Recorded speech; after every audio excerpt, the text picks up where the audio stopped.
ಹರಿಹರಪುರ ಗ್ರಾಮದಲ್ಲಿ ಶೂಟಿಂಗ್ ನಡೀತಾ ಇತ್ತು. ಪಾತ್ರಧಾರಿ ಎಂಬ ಸಿನಿಮಾದ ಶೂಟಿಂಗ್ ನಡೀತಾ ಇತ್ತು. ಆಲ್ಮೋಸ್ಟ್ ಸಿನಿಮಾ ಮುಗಿಯೋ ಹಂತಕ್ಕೆ ಬಂದಿತ್ತು. ಒಂದು ದಿವಸದಲ್ಲಿ ಇನ್ನು ಕುಂಬಳಕಾಯಿ ಹೊಡೆಯುವ ಕಾರ್ಯಕ್ರಮಗಳು ಕೂಡ ಇದ್ದವು. ಅವರು ಸಂಜು ಭಾಷೆ ಅವ್ರದ್ದು ಟೇಕ್ ತಗೊಂಡು ಲಾಸ್ಟಿಗೆ ಸ್ವಲ್ಪ ಸುಸ್ತಾಯಿತು ಅಂತ ಹೇಳ್ಬಿಟ್ಟು ನಾನು ಬಂದು ನನ್ನ ಪಕ್ಕ ಕೂತು ಎದ್ಬಿಟ್ಟು ಒಳಗಡೆ ಹೋದ್ರು. ನಾನು ವಾಶ್ರೂಮ್ ಹೋದ್ರು ಅಂತ ತಿಳ್ಕೊಂಡೆ. ಒಳಗಡೆ ಹೋಗ್ಬಿಟ್ಟು ಅವರು ಮಲಗಿದ್ರು. ಸೋಫಾ ಮೇಲೆ ಮಲಗಿದ್ದಾರೆ. ಮಲಗಿಬಿಟ್ಟು ನಾವು ರೆಸ್ಟ್ ತಗೊಂಡು ಸುಮ್ಮನೆ ಆಗಿದ್ವಿ. ಲಂಚ್ ಬ್ರೇಕು ಕೊಟ್ಬಿಟ್ಟು ನಾವು ಹೊರಟ್ವಿ. ಲಂಚ್ ಬ್ರೇಕ್ ಕೊಟ್ಟು ಹೊರಟ ತಕ್ಷಣ ಆ ಮನೆಯವ್ರು ನಮಗೆ ಬಂದು ಹೇಳಿದ್ರು, ಅವ್ರು ಯಾಕೋ ಸುಸ್ತಾಗ್ತುಂಟು ಅಂತ ಹೇಳ್ತಾರೆ ಅಂತ ಹೇಳಿದ್ರು. ಒಳಗಡೆ ಹೋಗಿ ನೋಡುವಾಗ ಅವ್ರ ಮೈ ಬೆವರ್ತಾ ಇತ್ತು. ಸರ್ ನನಗೆ ಹಾಗೆ ಮಲಸಿ ಅಂತ ನನಗೆ ಗೊತ್ತಾಗೋಯ್ತು. ಅವ್ರಿಗೆ ಗೊತ್ತಿದೆ ಅವರಿಗೆ ಏನಾಗಿದೆ, ಹಾರ್ಟಿಗೆ ಸಂಬಂಧಪಟ್ಟಿದ್ದೇನೆ, ಪ್ರಾಬ್ಲಮ್ ಆಗಿದೆ ಗೊತ್ತಾಗಿ ನಾನು ಇಮಿಡಿಯೇಟಾಗಿ ಟೈಮಿಗೆ ತಗೊಂಡಿದ್ದೇನೆ. 10 ರಿಂದ 12 ನಿಮಿಷದೊಳಗೆ ನಾನು ಕೊಪ್ಪಕ್ಕೆ ಹಾಸ್ಪಿಟಲ್ ತಂದು ಅಡ್ಮಿಟ್ ಮಾಡಿದೆ. ಎಮರ್ಜೆನ್ಸಿ ಪ್ರಶಮನಿ ಹಾಸ್ಪಿಟಲ್ ಅವ್ರಿಗೆ ಹೇಳ್ಬಿಟ್ಟು ಎಮರ್ಜೆನ್ಸಿ ಅಂತ ಅಲ್ಲಿ ಕರ್ಕೊಂಡು ಅಡ್ಮಿಟ್ ಮಾಡಿದೆ. ಅಲ್ಲಿ ಫಸ್ಟ್ ಏಡ್ ಆದಮೇಲೆ ಅಲ್ಲಿಂದ ಅವ್ರು ಹೇಳಿದ್ರು, ಇಲ್ಲಿ ಆಗಲ್ಲ ಸರ್, ಯಾವುದೇ ಕಾರಣಕ್ಕೂ ಇಲ್ಲಿ ಆಗಲ್ಲ, ನೀವು ಒಂದು ಕೆಲಸ ಮಾಡಿ ಶಿವಮೊಗ್ಗ ಮ್ಯಾಕ್ಸ್ ಹಾಸ್ಪಿಟ್ಲಿಗೆ ಕರ್ಕೊಂಡೋಗಿ ಅಂತ ಹೇಳಿದ್ರು. ಮ್ಯಾಕ್ಸ್ ಹಾಸ್ಪಿಟ್ಲಿಗೆ ಕರ್ಕೊಬಂದು ಅಡ್ಮಿಟ್ ಮಾಡಿದ್ವಿ. ಅವ್ರು ಹೇಳಿದ್ರು, ಸರ್ ಇದು ಸ್ವಲ್ಪ ಕ್ರಿಟಿಕಲ್ ಇದೆ ಅಂತ ಹೇಳಿದ್ರು. ಆದರೆ ನಮ್ಗೆ ಗೊತ್ತಿರ್ತಾರೆ, ಅವ್ರು ಲಾಸ್ಟ್ ಮೂಮೆಂಟ್ನಾಗೂ ನಮ್ಮ ಹತ್ರ ಚೆನ್ನಾಗೇ ಮಾತಾಡ್ತಾನೆ ಇದ್ದರು. ಅದಾದಮೇಲೆ ಅವ್ರು ಹೇಳಿದ್ರು, ಇದು ಮಾಡಬೇಕು, ಆಂಜಿಯೋಗ್ರಾಮ್ ಮಾಡಬೇಕು ಫಸ್ಟ್ ಹೇಳಿದ್ರು. ಏನು ಹೇಳಿದ್ರು ಅದೊಂದೇ ನನಗೆ ಅಷ್ಟು ಗೊತ್ತಾಗಲ್ಲ. ಅವ್ನು ನೆಕ್ಸ್ಟ್ ಆಂಜಿಯೋಗ್ರಾಮ್ ಮಾಡಬೇಕಾಗಬಹುದು ನನ್ನ ಪ್ರಯತ್ನ. ಆಂಜಿಯೋಗ್ರಾಫ್ ಮಾಡಿದ್ರು, ಫಸ್ಟ್ ಮಾಡಿದ್ದೀನಿ ಅಂತ ಹೇಳಿದ್ರು. ತೋರಿಸಿದ್ರು ನಮಗೆ, ಆಂಜಿಯೋಗ್ರಾಫ್ ಮಾಡಿ ತೋರಿಸಿದ್ರು. ಆಂಜಿಯೋಗ್ರಾಮ್ ಮಾಡಬೇಕು ಅಂತ ಹೇಳಿದ್ರು. ಆಮೇಲೆ ಅವರು 5 ರಿಂದ 10 ನಿಮಿಷ ಅಷ್ಟೇ ಟ್ರೀಟ್ಮೆಂಟ್ ಕೊಟ್ಟರು. ನಾನು ಮಾಡಿದ್ದೀನಿ ಅಂತ ಅವ್ರು ಹೇಳ್ತಿದ್ದಾರೆ. ಆದರೆ ಅದ್ರಲ್ಲಿ ಏನಾಗಿದೆ ನನಗೂ ಗೊತ್ತಿಲ್ಲ, ಒಳಗಡೆ ಏನು ನಡೀತು ಅಂತೇಳಿ. ಆದರೆ ಕರೆಕ್ಟ್ 5 ರಿಂದ 6 ನಿಮಿಷಕ್ಕೆ ವಾಪಸ್ ಬಂದುಬಿಟ್ಟು ಬೇಕಾದ್ರೆ ನೀವು ಟೈಮಿಂಗ್ಸ್ ನೋಡಿ CC ಕ್ಯಾಮ್ರಾ ಸಿಗುತ್ತೆ ನಿಮಗೆ. ಒಂದು 10 ನಿಮಿಷನೇ ಇಟ್ಕೊಳ್ಳಿ. 10 ನಿಮಿಷದೊಳಗೆ ನಿಮಗೆ ಆಂಜಿಯೋಗ್ರಾಮ್ ಮಾಡಲಿಕ್ಕೆ ಆಗುತ್ತಾ?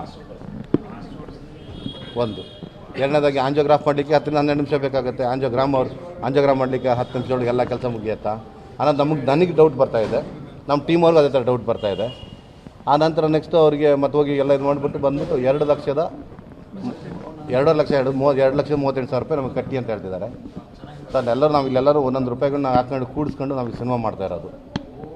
ಯಾಕೆ ದುಡ್ಡು ಇಟ್ಕೊಂಬಂದ್ಬಿಟ್ಟು ನಾವು ಇಲ್ಲಿ ಮಾಡ್ತಾಯಿಲ್ಲ. ಎಲ್ಲ 1 ಲಕ್ಷ 2 ಲಕ್ಷ ಹಿಂಗೆಲ್ಲ ಒಟ್ಟು ಮಾಡಿಬಿಟ್ಟು ಅವರು ಕೂಡ ಡೈರೆಕ್ಟ್ರು ಕೂಡ ದುಡ್ಡು ಹಾಕಿ ಎಲ್ಲ ಒಟ್ಟು ಸೇರಿಬಿಟ್ಟು ನಾವು ಈ ಸಿನಿಮಾ ಮಾಡ್ತಾಯಿದ್ದೀವಿ. ಈ ಸಿನಿಮಾ ಮಾಡೋ ಉದ್ದೇಶ ಅಂದರೆ ನಾವು ಪರಿಸರದ ಬಗ್ಗೆ ಕಾಳಜಿ ಇತ್ತು ನಮಗೆ. ಆ ಪರಿಸರದ ಬಗ್ಗೆ ವಿಚಾರನ ತೋರಿಸ್ಬೇಕು ಅನ್ನೋ ಕಾರಣಕ್ಕೆ ನಾವು ಮಾಡಿದ್ದೀವಿ. ಇದಾದಮೇಲೆ ಸಿನಿಮಾ ಮುಗಿದ ಮೇಲೆ ಒಂದು ದಿನ ಕಾರ್ಯಕ್ರಮ ಕೂಡ ಇತ್ತು ನಮಗೆ. ಆ ಹರಿಹರಪುರದಿಂದ ಕೊಪ್ಪ ತನಕ ಘಾಟಿ ತನಕ ಒಂದು ಏನೇನು ಬಾಟಲ್ಗಳು ಬಿದ್ದಿದ್ದಾವೆ, ಪ್ಲಾಸ್ಟಿಕ್ ಬಾಟಲ್ಗಳು ಬಿದ್ದಿದ್ದಾವೆ, ಅದನ್ನೆಲ್ಲ ಎತ್ತಬೇಕು ಅಂತೇಳಿ ಈ ಥರ ಕಾರ್ಯಕ್ರಮಗಳೆಲ್ಲ ಮಾಡೋದಂತ ಐಡಿಯಾ ಮಾಡ್ಕೊಂಡಿದ್ವಿ. ಈ ಸಿನಿಮಾ ಕೂಡ ಹಾಡುಗಳನ್ನ ಅಷ್ಟೇ ಅವರೇ ಮ್ಯೂಸಿಕ್ ಡೈರೆಕ್ಷನ್ ಮಾಡಿರುವಂಥದ್ದು. ತುಂಬ ಚೆನ್ನಾಗಿ ಮಾಡಿದ್ದಾರೆ. ಹಾಡುಗಳು ಅದ್ಭುತವಾಗಿ ಬಂದಿದ್ವು. ಅದಕ್ಕೆ ಅಂಥ ಲೊಕೇಶನ್ನೇ ಬೇಕು ಅನ್ನೋ ಕಾರಣಕ್ಕೋಸ್ಕರ ನಾವು ಈ ಕಡೆ ಮಲೆನಾಡಿಗೆ ಬಂದು ಮಾಡಿದ್ದೀವಿ. ಇಷ್ಟು ಮಾಡಿದ್ವಿ ಸರ್. ಇಲ್ಲಿ ಈ ಥರ ನಮಗೆ ಸಮಸ್ಯೆ ಆಗಿದೆ. ಈಗ ನಮ್ಮ ಹತ್ರ ಅಷ್ಟೆಲ್ಲ ದುಡ್ಡೆಲ್ಲ ಕಟ್ಟಲಿಕ್ಕಿಲ್ಲ ನಮ್ಮ ಹತ್ರ. ನಾವು ನಮ್ಮ ಕೈಲಿರೋದು ಅವರಿಗೆ 1.5 ಲಕ್ಷ ಕಟ್ಟಿ ಅಂತ ಹೇಳ್ತಾರೆ. ನಮ್ಮ ಹತ್ರ 1.5 ಲಕ್ಷ ಇಲ್ಲ. ನಮ್ಮ ಹತ್ರ ಇರೋದು ನಾವು ಕಟ್ಟಿ ನಾವು ಕರ್ಕೊಂಡು ಹೋಗ್ತೀವಿ, ಅವ್ರು ಹ್ಯಾಂಡ್ ಓವರ್ ಮಾಡ್ಕೊಡ್ತೀವಿ ಅಂತ ಹೇಳ್ತಾ ಇದ್ದೀವಿ. ಅದಕ್ಕೆ ಅವ್ರು ಒಪ್ಕೊಂತಿಲ್ಲ, 1.5 ಲಕ್ಷ ಕಟ್ಟಲೇಬೇಕು ಅಂತ ಹೇಳ್ತಾ ಇದ್ದಾರೆ. ಸರ್ ನಾವು 50,000 ನಾವು ಕಟ್ತೀವಿ ಅಂತ ನಾವು ಹೇಳಿದ್ವಿ. ನಮ್ಮ ಟೀಮ್ ಪರವಾಗಿ ನಾವು 50,000 ಕಟ್ತೀವಿ ಅಂತ ಹೇಳಿದ್ದೀವಿ. ನಾವು ಅದೇ ಮಾತುಕತೆ ನಡೀತಾ ಇದೆ. ಈಗ 1.5 ಲಕ್ಷ ಕಟ್ಟಲಿಕ್ಕೆ ನಮ್ಮ ಕೈಲಿ ಆಗಲ್ಲ. ನಮ್ಮ ಕೈಲಿರೋದು 50,000 ರೂಪಾಯಿ ಇದೆ. ನಾವು ಅದನ್ನು 50,000 ಕಟ್ಟಬೇಕು. ಇನ್ನೊಂದೇನಂದರೆ ಅವ್ರ ಕನಸು ಕೂಡ, ಈ ಸಿನಿಮಾ ಕೂಡ ನಮ್ಮ ತಂಗಿ ಸಾಗರ ಕನಸು. ಆ ಕನಸು ನಾವು ಸಾಕಾರ ಮಾಡಬೇಕು. ಟೋಟಲ್ಲು ಹರಿಹರಪುರದಲ್ಲಿ 15 ದಿವಸ ಶೂಟಿಂಗ್ ಇತ್ತು. ತೀರ್ಥಹಳ್ಳಿ ಸೈಡ್ ಒಂದು 5 ದಿವಸ ಇತ್ತು. ಟೋಟಲ್ 20 ದಿವಸದೆಲ್ಲ ಐಡಿಯಾ ಮಾಡ್ಕೊಂಡಿದ್ವಿ ನಾವು. ಆಗಿದೆ. ಇನ್ನೊಂದು 1 ದಿವಸ, 1-2 ದಿವಸ ಅಷ್ಟೇ ಉಳಿದಿರೋದು. ಎಲ್ಲ ಕಂಪ್ಲೀಟ್ ಆಗಿದೆ ಸರ್. ನಾವು ಈ ಮುಖಾಂತರ ನಾವೀಗ ಮೀಡಿಯಾಕ್ಕೆ ಬಂದಿದ್ದೀವಿ ಅಂತ ಹೇಳಿದ್ರೆ ಅದು ಅವರು ಅರ್ಥ ಮಾಡ್ಕೊಬೋದು, ಏನೋ ಸಹಾಯ ಮಾಡ್ಬೋದು ಅಂತೇಳಿ ಮಾಡಲಿಕ್ಕೆ ಅವರು ದೊಡ್ಡ ಮನಸ್ಸು ಮಾಡ್ತಾರೆ. ನನಗೆ ಗೊತ್ತಿದೆ, ಕನ್ನಡ ಚಿತ್ರರಂಗದಲ್ಲಿ ಯಾರೂ ಇದು ಕೈ ಬಿಡೋದಿಲ್ಲ ನಂಗೆ ಗ್ಯಾರಂಟಿ ಗೊತ್ತಿದೆ. ಅವ್ರ ಮನಸ್ಸಿದ್ರೆ ಮಾಡಲಿ ಸರ್, ತೊಂದರೆ ಇಲ್ಲ. ಇನ್ನೊಂದೇನಂತ ಹೇಳಿದ್ರೆ ಅವ್ರ ಕುಟುಂಬದಲ್ಲಿ ಕೂಡ ತುಂಬ ಅವ್ರು ನೊಂದಿರೋಂಥ ವ್ಯಕ್ತಿಗಳೇ ಇರುವಂಥದ್ದು. ನಾನು ಅದು ಬಾಯಲ್ಲಿ ನಂಗೆ ಹೇಳಲಿಕ್ಕೆ ನಂಗೆ ಕಷ್ಟ ಆಗುತ್ತೆ.